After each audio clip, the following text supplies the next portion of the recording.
Welcome to our guide on work holding and tooling lists in MachiningCloud's job management. In less than 2 minutes, we'll unravel the technical aspects behind these features. Let's dive in. Access the job you are working on in job management.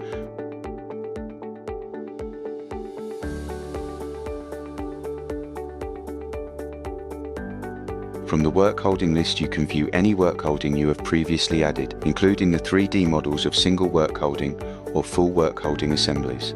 Select the Tool List function to see all tooling associated with this job. This can include full, multi-brand tooling assemblies. Adding more work holdings is easy.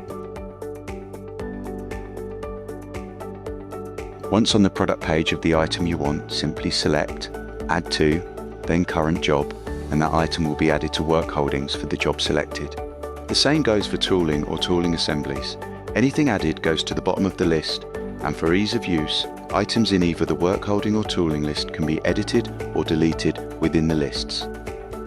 Work holding and tooling lists within MachiningCloud's job management offer you the technical edge, simplifying complexities for a seamless, efficient workflow.